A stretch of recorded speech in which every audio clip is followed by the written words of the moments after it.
Okay, so another day, another conservative group that needs to lie to defend their bigotry. And this one won't surprise you at all. But let's get to the article from The Advocate. Christian group defending LGBTQ plus conversion therapy at SCOTUS accused of using false evidence. And no points awarded for those who know who it is, because the obvious group is obvious. The group fighting to protect so-called conversion therapy in the United States Supreme Court case Childs versus Salazar has been accused of misrepresenting its evidence by the very researchers it cites. What? Purposely misreading evidence to defend your bigotry? Now, no Christian group does that. No conservative group does that. What the heck? All you have to do is look at the people who, in the comment section of any social media post, who will cite something, and then when you read the actual article in context, it turns out it's not saying what people think it's saying. So this should come as no surprise. The Alliance Defending Freedom, a conservative Christian legal advocacy group that has played a pivotal role in several court cases involving abortion access and LGBTQ plus rights, will argue before the nation's High Court Tuesday that justices should strike down state laws banning conversion therapy for minors. The group cites a 2016 study by Lisa Diamond and Clifford Roski, who have since condemned the ADF for profoundly misrepresenting their findings. And they're being way too kind. It's deceptive, Roski recently told The Guardian. Lawyers owe a duty of candor to the court. You cannot offer false evidence, and if you do so accidentally and find out, you have to correct that. They claim our work supports conversion therapy when our work clearly and specifically condemns conversion therapy on the same page they're citing. Of course, because they probably did a Control F. Let's find where they talk about conversion therapy and, just read one sentence. Oh, that sounds good. Because if any of you who are fans of Forrest Belkai, he says this many, many times when groups like this quote scientists. Find where they took the quote from, read the quote, then read the very next sentence. Because more often than not, and probably being generous with that, they completely take it out of context.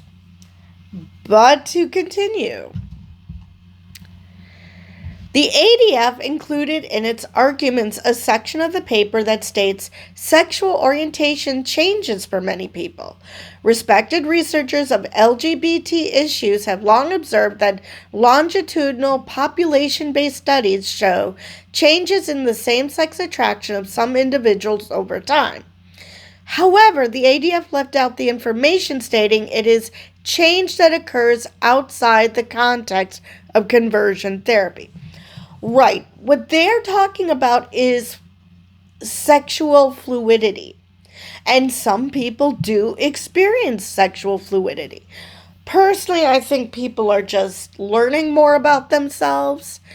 But it's entirely possible that you can go years being attracted to the opposite sex, and all of a sudden you start finding the same sex attractive, or vice versa. So there are people who claim to be sexually fluid, which is fine. I would think most people are not, and it's just a matter of that they're learning more about themselves, or more likely repressing a certain part of themselves. But, if you're open to it and you're like, I'm open to things changing, but for now, this is the way it is, I can believe that, it's possible for you to change. Or you're just simply open to the possibility that at some point you might. So, some people claim to be sexually fluid. That's fine. Like I said, I lean towards you just learning more about yourself, but okay, if you're saying you're sexually fluid, fine. But that has nothing to do with conversion therapy. That literally has nothing to do with conversion therapy. People who are sexually fluid, they just start becoming attracted to a different population. They were once attracted to one sex and then they became attracted to another. Now, that could be that they realized that they were bi, or they went from being heterosexual to homosexual. But still, that was their change in what they're attracted to, which is not the same as someone forcing them to be attracted to a certain person. That does not follow at all, because again, these people do it on their own. It's just like, I'll put it in a very simple term. When I was little, I loved strawberries, I loved bananas. I do not like either one anymore because my taste changed. So I'm just not into that anymore. That doesn't negate the fact that one time I liked them, nor did it require anyone to force me to stop liking it. I just stopped liking them. And there are certain things, which I can't think of an example at this moment, where I didn't like something when I was a kid, and now I like it. Because again, tastes change. And I go through moods, like there are times when I'll really like a certain food, and then I could go years without having it. Because there are certain things that, you crave for a certain amount of time, and then you stop craving it. It's just normal human behavior. So that is completely different than conversion therapy, which is literally torture. You are forcing somebody through different so-called techniques to get someone to like a certain sex, to like the opposite sex. Again, if you're sexually fluid, that might happen anyway. But it's not because you were tortured into it. All right. The ADF failed to include any information from the paper that demonstrated conversion therapy is not only ineffective in changing sexual orientation, but psychologically damaging, often resulting in elevated rates of depression, anxiety, and suicidality. The thesis of the report. All right. Conversion therapy, also referred to as reparative therapy, has been denounced by the American Psychological Association, American Psychiatric Association, American Academy of Pediatrics, World Psychiatric Association, American Medical Association, and every other major medical organization. The World Health Organization concludes that the practice lacks medical justification and represents a serious threat to the health and well-being of affected people, including significantly higher rates of depression, anxiety, self-destructive behavior, suicidal idealization, and suicide attempts. Which makes sense. I mean, if you're being bombarded with all sorts of messages about, how horrible you are because you happen to like the same sex, of course that's going to cause damage. Long lasting damage. It's going to cause trauma. Even when you're out of that situation, it's going to take a while to get over that mentality. I watched a few videos of a same-sex couple, and one of them went through this. And I don't know how long that this couple had been married, but he was still struggling with it years later. And he did have to go back into therapy to deal with it. Actually, I don't know if he ever went into therapy to deal with the trauma, because it does mess you up. And that's the other thing. Even if this group didn't have to make shit up to claim that their bigotry is correct, even if they didn't take stuff out of context, just the fact that all these experts are saying how harmful conversion therapy is should tell you something. But we live in a back-ass world where being an expert at something is somehow bad. Except when it's, non-scientific, like plumbing or dentistry. Suddenly, you'd want an expert to help with your plumbing, or if you need to go to the dentist. But somehow when it comes to biological sciences, somehow expertise becomes a bad thing? I just never understood that. Either you believe experts or you don't. Now, have experts been wrong? Absolutely. But you know who corrects them? Other experts, not some plucky band of bigots. All right. Childs versus Salazar was brought by Kaylee Childs, a counselor in Colorado, against Patty Salazar, executive director of the Colorado Department of Regulatory Agencies, over the state's ban on conversion therapy for minors. 23 states and Washington, D.C. have similar laws barring licensed mental health providers from subjecting minors to practices aimed at changing their sexual orientation or gender identity, according to the Movement Advancement Project. And that's another thing, which isn't talked about quite as much when it comes to conversion therapy, is for those who claim that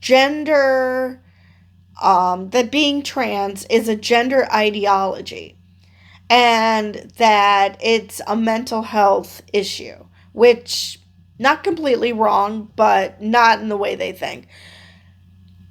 If this was truly just about, we just have to show them the right path or whatever the fuck, conversion therapy would work for these people and they wouldn't be tortured.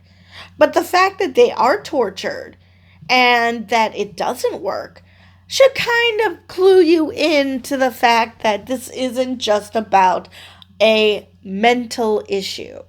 And I put that in quotes because people seem to think because something is a mental issue, and again, this is only when it comes to the LGBT plus community, that if it's a mental issue, that means you can be changed, that you can be forced out of it. But violent schizophrenics? Nope. Just put them on medication to, prevent them from lashing out. But when it comes to trans people having gender dysphoria requiring surgery, somehow that's beyond the pale. When it's the same thing, even if it's just a mental health issue, you're dealing with it. Anyway, The ADF, which has been designated as a hate group by the Southern Poverty Law Center, has been involved in several Supreme Court cases, including Dobbs versus Jackson's Women's Health Organization, which overturned the right to abortion nationally. It also represented website designer Lori Smith in the 2023 case 303 Creative Incorporated versus Alinas, and Baker Jack Phillips in the 2018 case Masterpiece Cake Shop versus Colorado, which affirmed the right to discriminate against LGBTQ plus people on the basis of religion.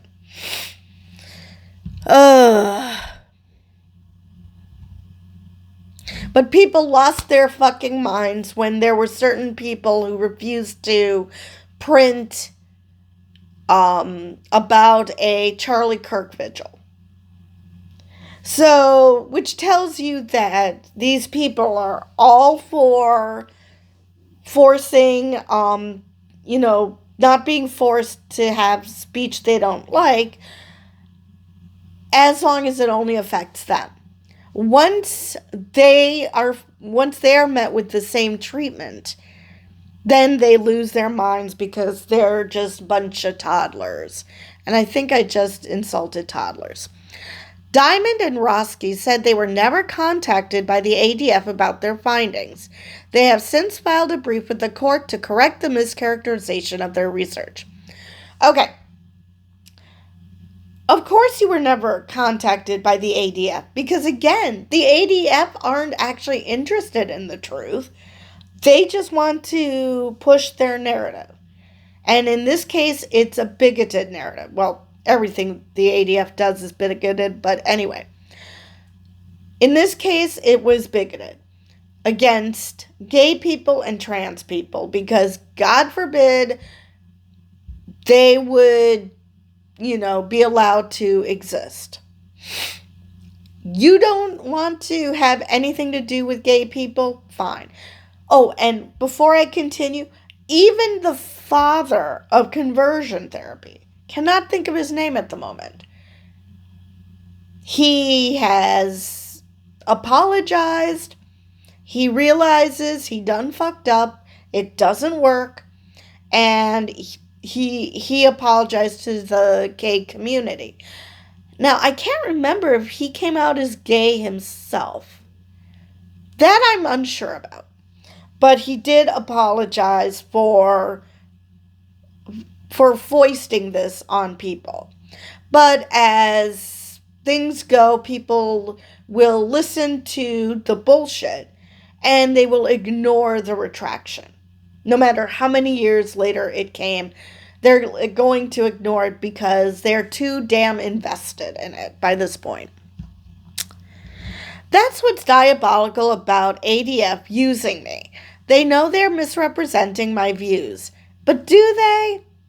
Maybe I'm being way too kind to say that they didn't actually read the next sentence. It's entirely possible that they just are, blowing smoke up everybody's asses. That's a possibility. It also feels very hard to counter because it's not coming from facts or reason. Yep. It's coming from animus, Diamond said, adding, this case could do some real harm to the very individuals we spent our lives trying to protect. Now, and that is true, because if this was coming from a good faith actor, you can reason with those people. You can claim why they got something wrong and what your research actually means. But if you are dealing with bad faith actors, which these people are, they don't care about the truth. They just want their narrative pushed. And considering this Supreme Court and the 6-3 conservative majority, they might listen more to the ADF than they will to these scientists because the ADF would be telling them what they want to hear. So, which is bad news for anybody in the LGBT plus community who has to deal with people around them who want to convert them. Now, I haven't been threatened with conversion per se, with conversion therapy, but it's amazing. I haven't gotten much of this on Facebook recently. I don't know if Facebook changed their algorithm so there aren't as many spammers, or the fact that I tend to ignore the messages and so they just stop bothering me. Either way, I would have people trying to convince me that it is my duty to God to marry a man and make babies. And when I said I'm not interested in that, they would assume I'm a lesbian, even though I literally would tell them I'm asexual.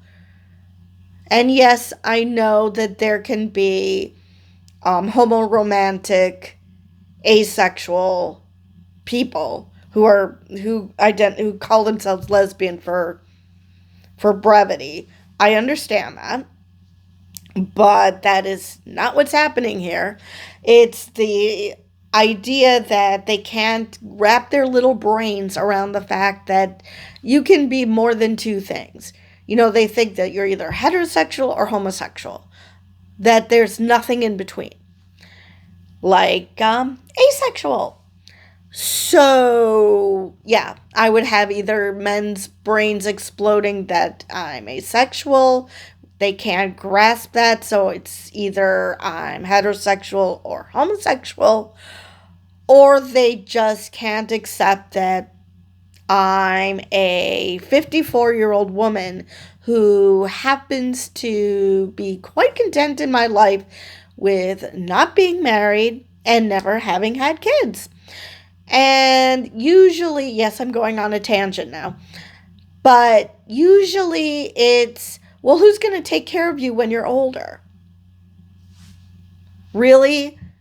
That's the only thing you can think of as a reason to have kids, is so there's someone who could to take care of you when you're older?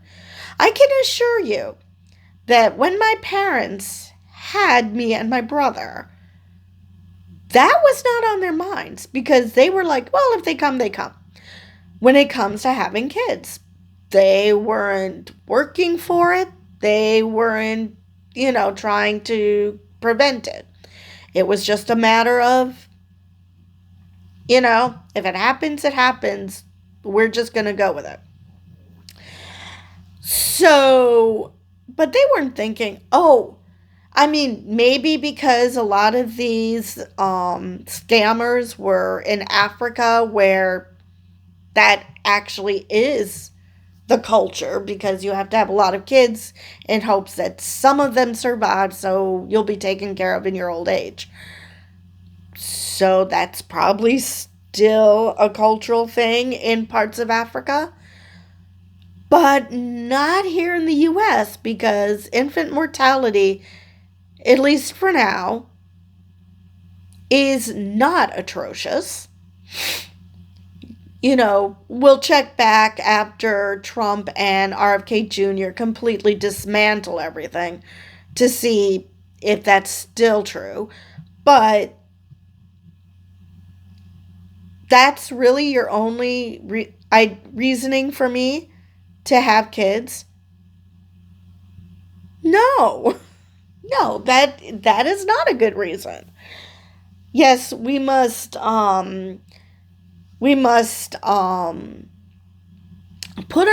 our bodies through torture, possibly, depends on the pregnancy, but you're going to go through aches and pains regardless. It's even in a good pregnancy. But let's just, put ourselves through potential torture, because we'll have someone to take care of us when we're older. Forget the fact that you don't want to put your body through that, nor do you want to deal with trying to keep another human alive. you're working just fine trying to keep yourself alive. So, yeah, that makes sense. So, yeah, as I said, I haven't gotten that crap in a while, so I don't know if Facebook changed things or if if these people realize that I'm not a mark, so they just gave up on me. I'm not sure. But it's that kind of thing. This idea that there are people who just cannot wrap their brains around the fact that not everybody is like them. And it's fine if, you think being heterosexual is the peak. Okay, if you want to claim that you are somehow the perfect normal human just because you're, screwing someone of the opposite sex and making babies, fine. Go ego tripping on that, fine. But why are we lashing out against people who aren't like that? All you are telling me when you do that, all you are telling me is you do not feel comfortable with the fact that this is the life you chose. That somehow you're jealous of these other people who choose to live their lives the way they want. Whether it's be in a same-sex relationship or, completely single and not interested in a relationship at all, whether it be romantic or sexual or both. And all you're screaming is you're jealous of them. Because why are you investing so much time into forcing people to be heterosexual and make babies when not everybody wants to do that? There are people who are heterosexual who don't want kids. There are people who are heterosexual who want kids. There are people who are homosexual who want kids. There are people who are asexual who want kids. There are asexuals who don't want kids. There are homosexuals who don't want kids. There isn't one way to be sexual or human. Some people want kids. Some people don't. Some people want a relationship. Some people don't. Some people want a queer platonic relationship. Some people don't. There are so many ways to get along with other humans. Why are we forcing only one way on them? I mean, it ranks up there for me with people who are obsessed that men and women cannot be friends. That if a man is interested in friendship with a woman, that must mean he wants to bone her. It couldn't possibly be that, men and women can truly just be friends. And why not? Why is that a bad thing? I mean, that doesn't say a lot for the person who says it and what they think of men. Because it's generally on the men's side that men couldn't possibly want to be friends with a woman. There must be something more to it. I mean, there could be. But I have male friends. I think I had maybe one of them express an interest in me, possibly two. But I have many more male friends than just two. So, yeah, it's, men and women can be friends with each other. It's the same thing. It's this idea that all relationships should comport to what I think they should be. And that's just not the way any of this works. You want to have a certain type of relationship? Fine. Have it. Nobody is telling you to act differently. Which is why I say these guys have to be jealous of those of us who don't want that. Because why are you spending so much time and effort to change people? It's the same thing with religion. Why are you so insistent that people must recite the Lord's Prayer or learn about the Ten Commandments or just, force religion on schools? And it's always Christianity, because if Islam was treated the same way, these same people would lose their damn minds. But why? Why are you forcing it on others? I mean, unless you truly don't feel comfortable that your belief is true. Well, if you don't believe your belief is true, then why do you believe it? Why do you have to have other people? First off, it's a belief. It's faith. So it's not supposed to be supported by evidence, I thought. In which case, why do you feel the need to be surrounded by others who think like you in that regard? It's just so messed up. But anyway, that is the end of that article. And I believe that is all I wanted to say in this video. So with that, I will see you guys in the next video.